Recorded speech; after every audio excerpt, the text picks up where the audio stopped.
Good morning or afternoon. All right. Wasn't that an inspiring session just before? Very meaningful. Yes, thank you.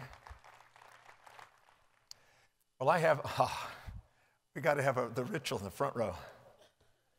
This gentleman right here who's walking in has been sitting in the front row at the Parker Seminar for 31 years each time. And I don't think he's missed one. Thank you. All right. So I have the next 45 minutes or so with you. And I'm going to talk about mission and practice. And how many have never heard me speak before, just so I have an idea? Okay. A few of you. Good.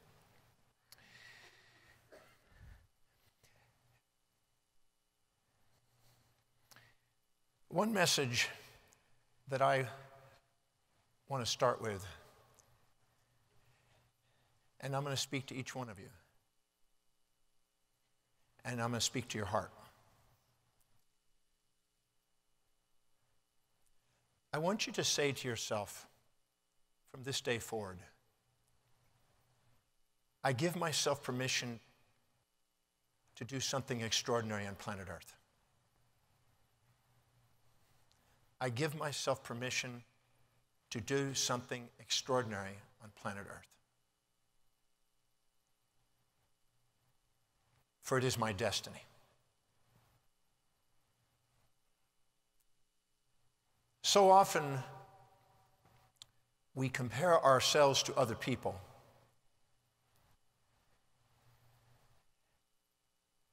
And judge ourselves in comparison, instead of judging our own actions to our inspiring dreams. And we sometimes assume that we're supposed to be somebody we're not. And we live in the shadows instead of on the shoulders of giants. As individuals and as an entire profession, we deserve to be on the shoulders. We have to give ourselves permission to do something extraordinary on planet Earth.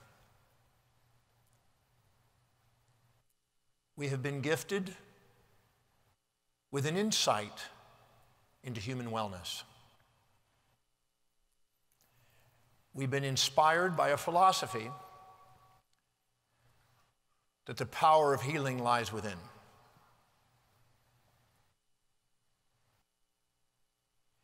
We don't want to forsake that great wisdom. We want to share it and shine it and exemplify it so we can do something extraordinary on planet Earth. We work with our hands, our hearts, and our minds, and we transform lives every day. The impact we have is to the degree of our congruency. How congruent are we? Every individual lives by a set of priorities, a set of values, things that are most important to least important in their lives.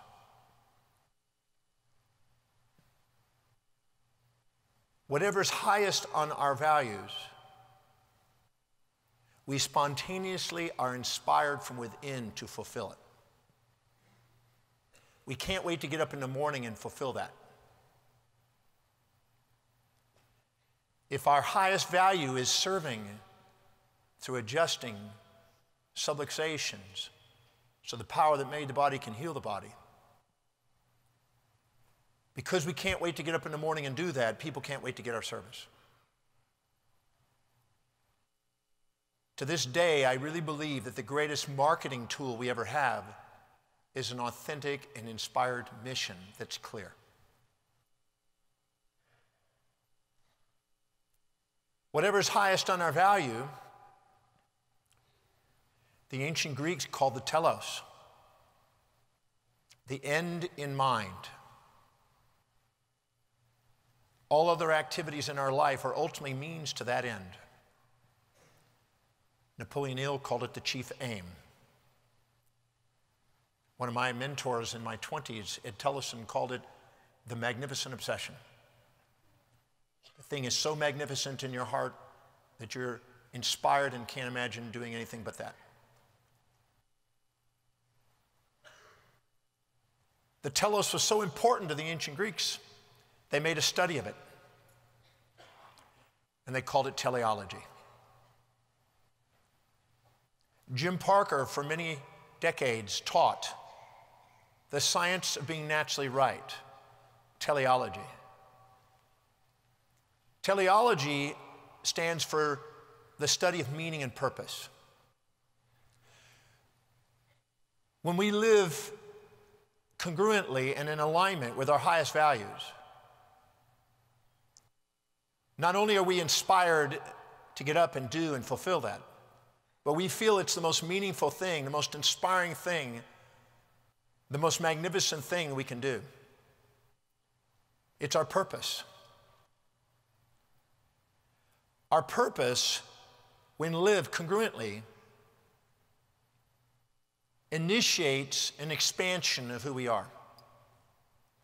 Every time we set a goal that's aligned and congruent with the highest value, the telos, our space and time horizons expand. Our vision becomes crystal clear.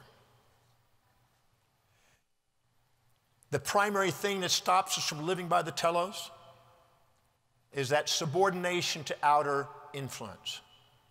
That's why one of the great philosophers said, I'd rather have the whole world against me than my own soul.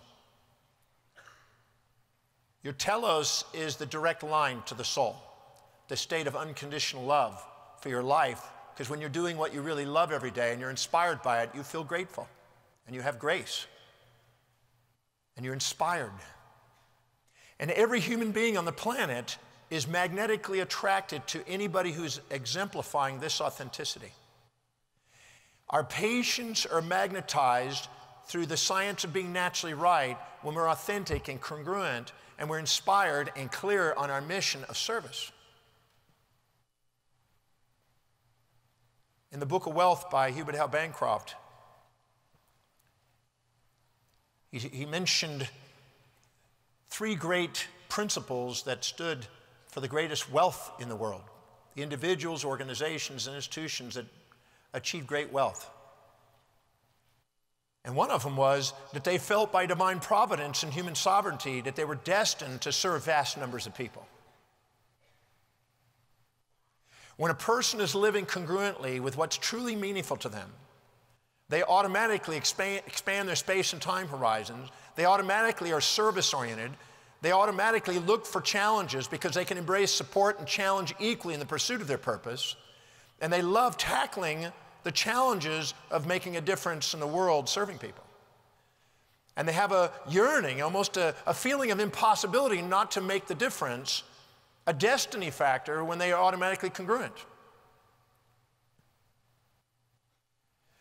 So if we allow ourselves to do something extraordinary on planet Earth, and we allow ourselves to be authentic and not subordinate to the outer influence, as Emerson said, envy is ignorance and imitation is suicide. And as Einstein said, my contempt for authority is what made me one. We're not here to subordinate to anyone, not our individually and not collectively, not any other institution, not any other profession. We're to honor the uniqueness of the chiropractic mission and message and bring that to the world. And live authentically, because if we do and if we exemplify it, as Einstein said, the greatest teacher is exemplification and doctors are teachers. If we live with exemplification, it's impossible for people not to be magnetized and drawn to us and pulled to us in the naturally right state, as Jim used to say. And we attract the clients that match us.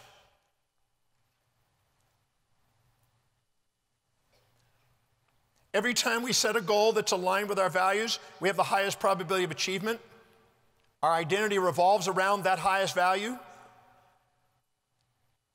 And we achieve, and every time we achieve, we give ourselves permission to expand a greater achievement, bigger in space, bigger in time, until our vision goes beyond our local community to our city, to our state, to our nation, to our world and beyond. And the greater our vision, the easier it is to manifest our outcome. I've said on this stage many times, if we want to make a difference in ourselves, we have to have a vision at least as big as our family. We want to make a difference in our family, we have to have a vision as big as our community. We want to make a difference in our community, we need a vision as big as our city. We want to make a difference in our city, we need a vision as big as our state. We want to make a difference in our state, we need a vision as big as our nation. If we want to have a national influence, we need a global vision. And if we want to leave a global impact on this planet and leave a legacy here that's an immortal legacy, we have to have an astronomical vision. We have to be a celestial soul looking down on a terrestrial mind and go do something extraordinary on planet Earth.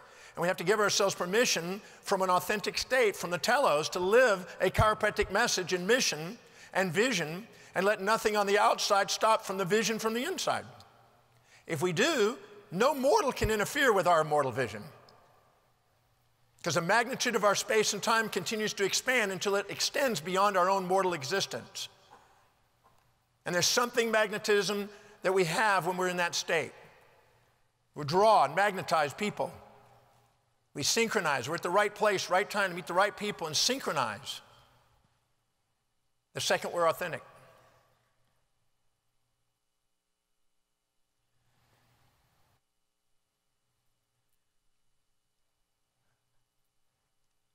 I was in Tokyo recently, and I met with a gentleman who took over his father's company manufacturing clothes, and he was inspired and felt he could do something even greater with the company, and now he's taken it to be the largest manufacturer of clothes in the world. And I had a meeting with him because he's incorporating some of my methodologies throughout his company around the world. And he was telling me about his mission. And when he shared his mission, he got tears in his eyes, and you could see it in his eyes. A chiropractor who is inspired and is congruent and is authentic and is focused on serving, you can see it in their eyes. His global outreach with his clothes was because his mission did not have hesitations. The cloudiness of our vision is based on all the injected values of others we subordinate to. When we stand on the shoulders and there's no subordination, we see our vision. Our vitality in life is directly proportionate to that vision. But every detail left out of that vision, because of the injections, becomes the obstacle and challenge we face in the manifestation of that vision on the earth. But he manifested a global impact because he was clear.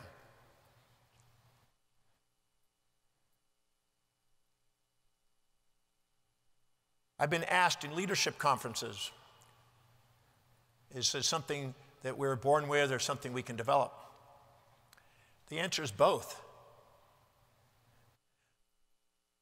Many people have the potentiality of great leadership, but because they subordinate to so many outer influences, they don't give themselves permission to be authentic, and they don't set goals that are really, truly them. Your practice will automatically, spontaneously expand the moment we are authentic. We just have to have a real mission of serving. She beautifully said, you can't fake that. So true.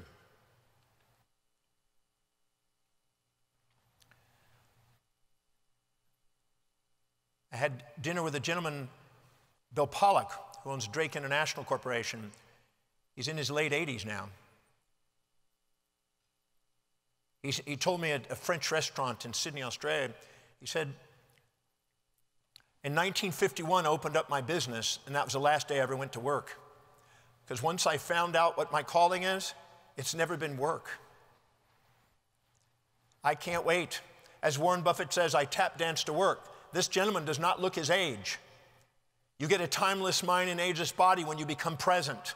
And you become present when you're inspired and living congruently with your highest values. You don't notice time and space. You're present. Jim Parker used to call present time consciousness. You're grateful. He used to call that approbation. You're in the love concept. You love what you're doing. And you have certainty because you're not wavering with outside influences. You're coming from within. It's a very powerful state.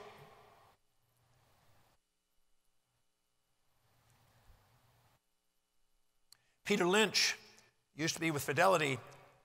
He said there are 4 things that are common to great companies. After he did his technical analysis and fundamental analysis of companies and looked at book values and price earnings, etc., he would go and visit the companies that he thought had merit, and he would look for 4 things. He looked for people who worked in the company who were grateful for their job, loved what they were doing, inspired by the vision, and enthusiastically working. This is called engagement. Nobody goes to work for the sake of a job. They go to work to fulfill their highest value, their telos. And anytime they can see that whatever they're doing is helping them fulfill their telos, they're inspired at work. They're creative.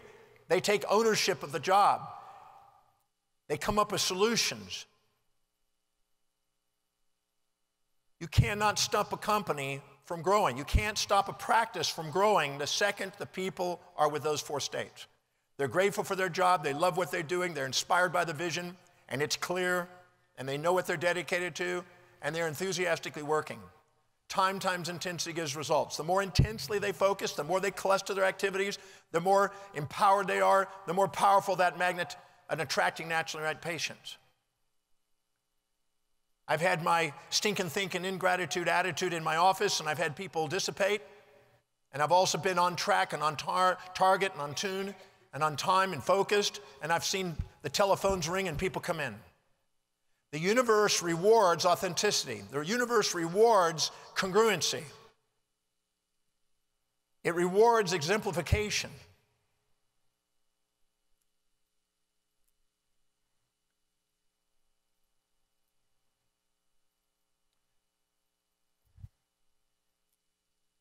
Larry, who just introduced me, I've known for about 31 years. And he asked me to speak at his own programs many years ago. And I'm very grateful for that. And I'm going to share a story of what happened at his program that'll apply to what my message is today.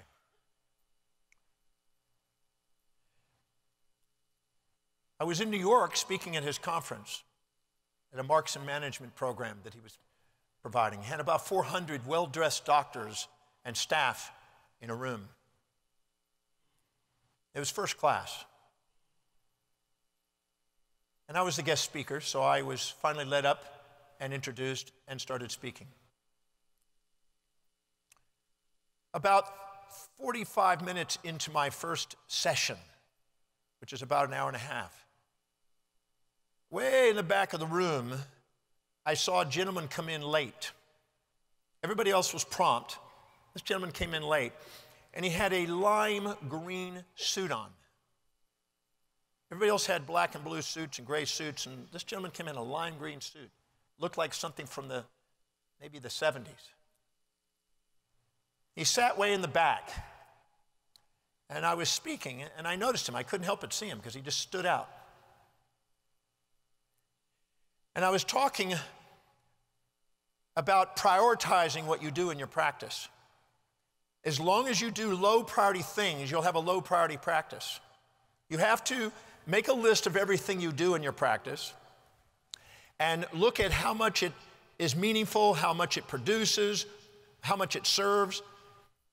And then create a column on how much does it cost to replace somebody to do that for you and how much time is spent.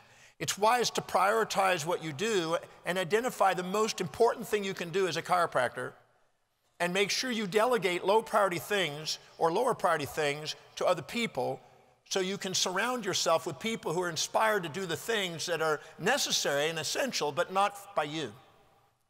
Because as long as you do low priority actions and do the XYZs and not the ABCs, you will lower your self-worth and net worth, and you will literally let the universe know that you don't have order yet, and it draws less patience to you. You have to prioritize and live by the ABCs if you want to grow self-worth and outreach. And I was talking about how important it is to your number one focus is the mission of sharing your mission and your message and your vision with people. And that is then locating and adjusting subluxations on people and caring about humanity.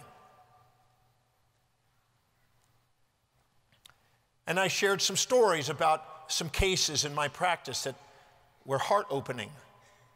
Some of you have heard those stories before. From the boy who was in a coma that came out of a coma to the boy who was blind that could see, etc. And then I had a break. And when I finished at the break, I came back up on stage. That gentleman in the lime green was sitting in the front row. Now he stood out. He's right in front of me. And as I was speaking on the next hour and 15 minutes, he's leaning over and he's crying. Because I told him that you never want to forget the moment you were called into the profession, the moment you were awakened and tapped on the shoulder by your mission and accessed that mission. Because those without a mission, those without a vision, those without a message, they perish. And somehow what I said to him made him cry. And here he was crying. His eyes were tearing, his nose was dripping, he was just leaning over. And when I finished my session, he came up to me and put his arms around me and cried on my shoulder, and just snotted all over it. Tall guy. And then he walked off sort of in a daze. Well, that was a Thursday when I spoke. I went on Friday to go to another city, and I spoke on the weekend somewhere else, and on Monday I was back in my practice. And about 5 o'clock on Monday, I get a call. Well, first I get my assistant came up and said, there's a doctor on the phone, he really insists on chatting with you. And I said, okay, well, who is it? And he said his name. I said, well, I don't remember his name, but I get on the phone with him, and he says, Dr. Demartini, you may or may not remember me, but I met you last Thursday. He says, I was the gentleman that came up to you after you did your speech, and I gave you a big hug with tears in my eyes. And I went, yeah, I remember you. He said, thank you. I said, what happened? He said, just thank you.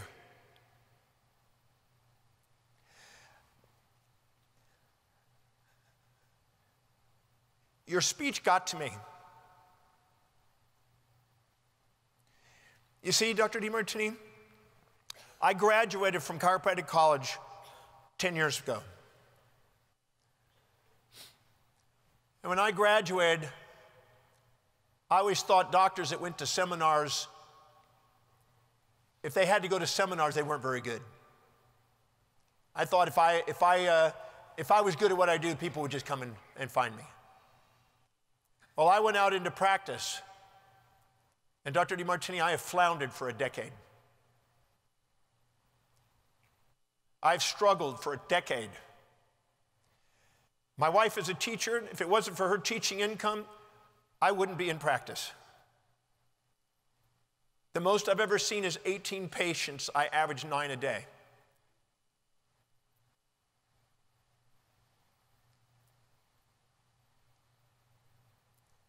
Last week, I was really having a rough time. And I was thinking that I would be better off for my family dead with an insurance policy than continuing the way it's going. I was considering taking my life.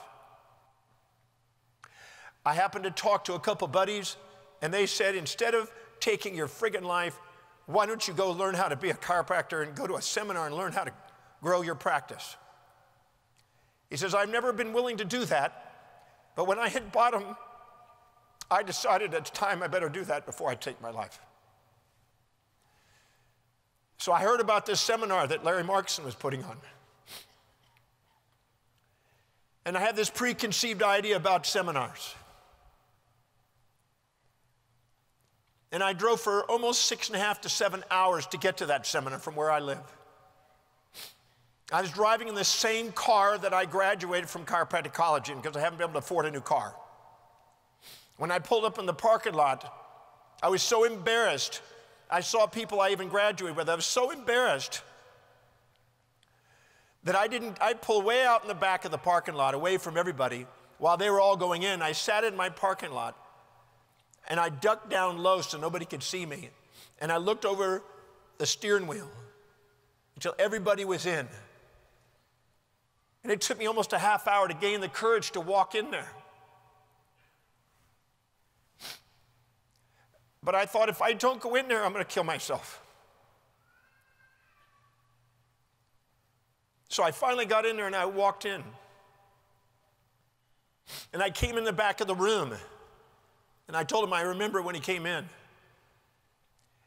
And I had a preconceived idea about these people speaking at these seminars.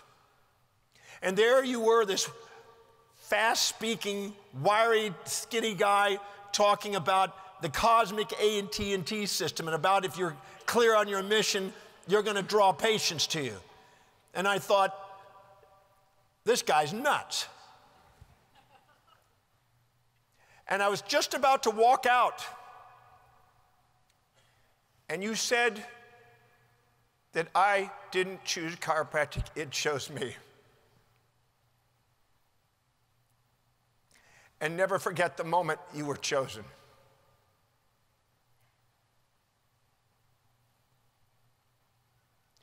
And you had me. And that moment, I wanted to go and listen to what you had to say. And so at the break, I came running to the front and grabbed a seat at the front. I just felt like you were talking to me. Nobody else was in the room that day. Well, Dr. Demartini, you got to me. Because when I left that room, I got in my car, you told me that if my innermost dominant thought was my patients, their innermost dominant thought would be my practice. And if I don't think about them, I don't bring about them.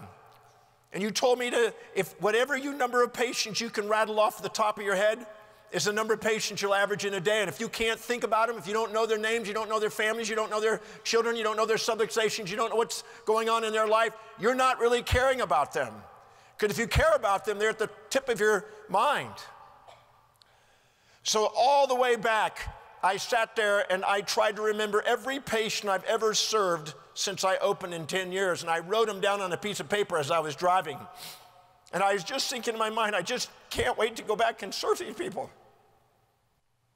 I want to put my hands and my heart and my mind on it, like you said. I have not felt that way since I first started chiropractic college. I wanted to go back to that practice. You said that if you don't have order and organization, your patients go somewhere else. They automatically circulate like money. It circulates from those who value it least to those who value it most. Wherever there's least order to that which is most order. People go wherever they're not appreciated and wherever there's least order, and they go from there to the place where it's most organized. So I went back to my office. I did not go home. Up until that day, I did not feel I deserved my wife. But on that drive home, I felt I was going to make a difference. I felt renewed. I went to my office. I didn't go home. I went to my office and I cleaned my entire office. I got patient files ready. I got prepared for patients. I started memorizing patients' names. I started thinking about them. I started seeing in my mind's eye every detail. Like you said that if you can see from the time they call to the time they refer, and you can see every detail, any detail you leave out is the obstacle you face. You said if you can see it all, you can manifest it all. I sat and I visualized that and sat in my office and cleaned it and visualized patients there, and everything was going to say, everything that they were going to say, how is it going to respond? I got prepared. I've never done that in my practice. I was so inspired that when I got home, I hugged my wife. I felt that I deserved her.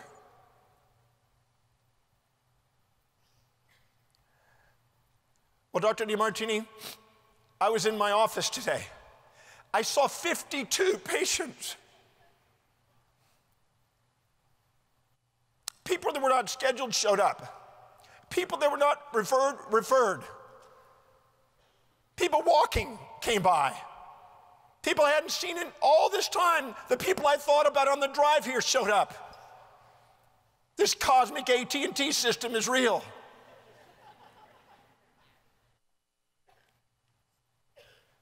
So thank you for giving my life back. Thank you for reawakening my mission and vision and message of chiropractic, because right now, nothing's going to stop me now. I now know what's possible.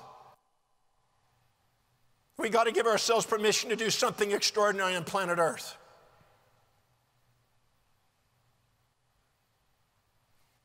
Well, he inspired me as much as I think I inspired him. So it doesn't matter what you've gone through, doesn't matter where you come from, doesn't matter what you're going through.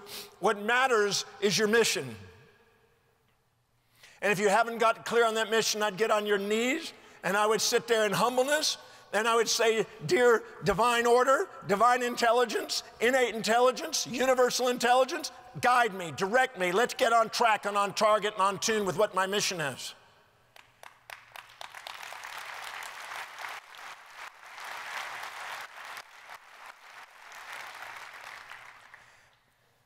Because as B.J. Palmer says, there's the bigness of the person within. There's something more profound on the inside than there will ever be on the outside.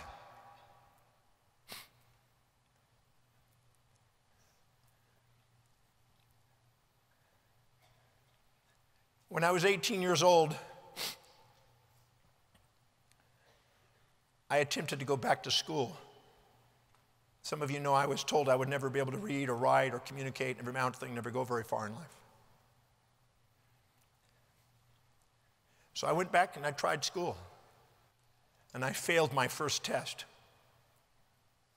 I'd passed the entrance exams by guessing, but when I actually took a test for the classes, I failed. My vision was shattered. I just wanted to study the laws of the universe, and I wanted to be a teacher, healer, and philosopher, and I wanted to travel the world. I didn't know about chiropractic really yet. But when I failed that test and was driving home, I was crying. And I got home and I curled up under a Bible stand, which sits in my office today. And I sat there really in a dark moment. And my mom came home and she saw me there crying. And she said, son, what happened? I said, I blew it. I failed the test. I guess I don't have what it takes. I guess I'll never read or write or communicate, never amount to thing, never go very far in life. She didn't know what to say. But finally, she said something that only a mother probably could say. She said, son, whether you become a great teacher, healer, and philosopher and travel the world like you dream, whether you return to Hawaii and ride big waves like you've done, or you return to the streets and panhandle as a bum like you've also done, I just want to let you know that your father and I are going to love you no matter what. I learned the love concept. What Jim Parker was talking about, the love concept, is real. When you love what you're doing in your practice, there's something special in that practice. You transform a manipulation into a true adjustment. You take and extract out space and time from your mind and become present with the soul. And in that moment, when she said that, I cried, my hand went into a fist, and I looked up and I saw my vision again. That vision that I saw is painted in my office today. If you ever come to my office, it's me speaking in front of 1 million people.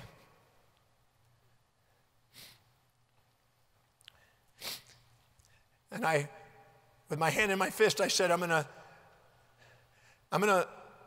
master this thing called learning. I'm going to master this thing called studying and reading. Master this thing called healing and philosophy. I'm going to do whatever it takes. I'm going to travel whatever distance. I'm going to pay whatever price to give my service of love across planet Earth. I'm not going to let any human being on the face of the earth, not even myself, stop me from my mission. And when I said that, there was no turning back. I got up, I hugged my mom, I went into my room, and I started to get a dictionary out, and I learned how to read. And I started memorizing 30 words a day until I could pass school and excel. That love concept transformed life. When you have a patient walk in your office and you have the love concept, you cannot not transform their life. Because every human being desires to live from that authentic state.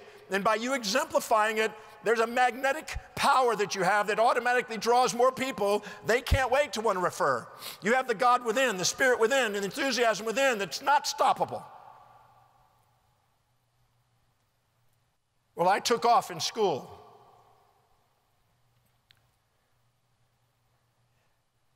And I wanted to be a teacher, healer, and philosopher. And when I found chiropractic, I knew that was the pathway of the healing arts. Even though I was in undergraduate pre-med, because that was the only path they had, I never felt there was an excess of organs or a deficiency of drugs. I believed that there was a power within the body that could heal the body. And there was an adjustment. When I found out about chiropractic, I fell in love with it. I read the chiropractic story by Marcus Bach, and I saw that, and I went in there, had tears in my eyes. I said, this is the path of healing arts that I am dedicated to. And so today, I'm a teacher, healer, and philosopher, traveling the world, stepping foot on countries around the world. You never give up on your mission. You let nothing stop you from your mission.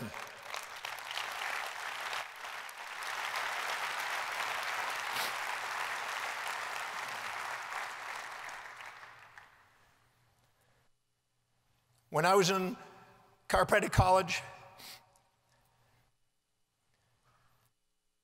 I was blessed to be able to use quite a few of the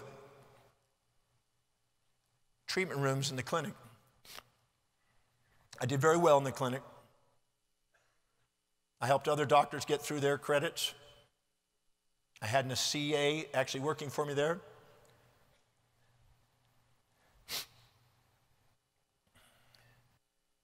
But I saw so many wanting to pass a test instead of fulfill a mission.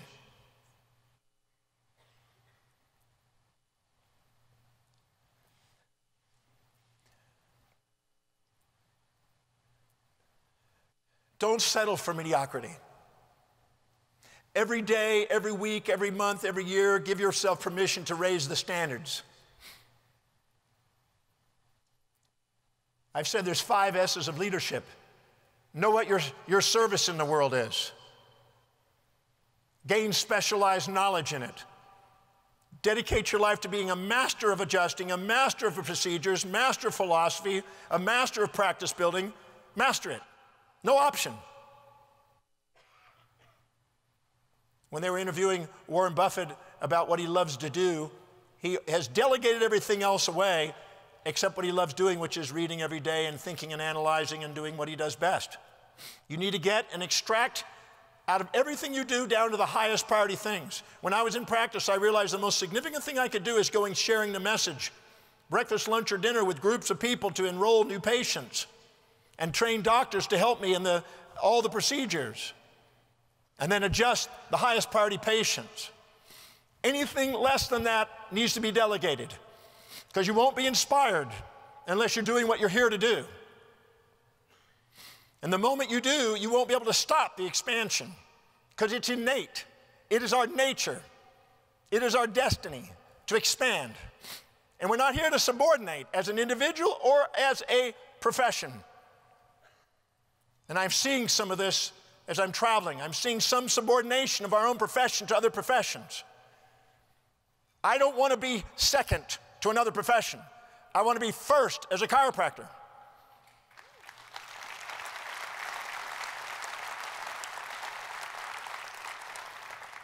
Because the second you subordinate, you will inject the values of others into your consciousness. You will cloud the clarity of your own mission. You will miss out on the magnificence of what you have that's unique. I've asked millions of people in speaking around the world, how many of you want to make a difference? Every hand goes up. Even in prisons, they have this. Governments. Our hierarchy of values are completely unique.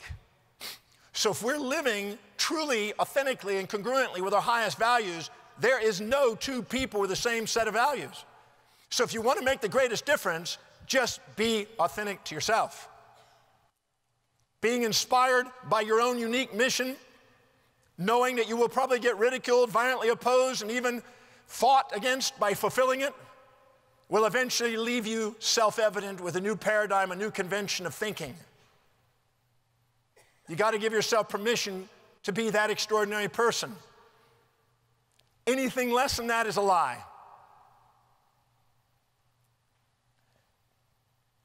When somebody asked me, where do I see the profession going in the future? I said, if you're asking me, you're not a leader. Because if you were a leader, you would tell me. So my time is up, so I'm going to leave on this note. Give yourself permission to do something extraordinary on planet Earth. You're part of something bigger than what we even comprehend with our educated mind. Out of the entire universe, the most significant thing ever found in the universe is a brain. Most complex, differentiated, most amazing thing that's ever been discovered in the universe, the brain. And the brain has a life influence. It coordinates and governs and masters the entire body. And that's the most intricate thing that's ever been discovered. And this mental impulse is something, as a chiropractor, we specialize in. We specialize in the most magnificent structure. We specialize in the most magnificent expression. And we do it with the most amazing body on planet Earth.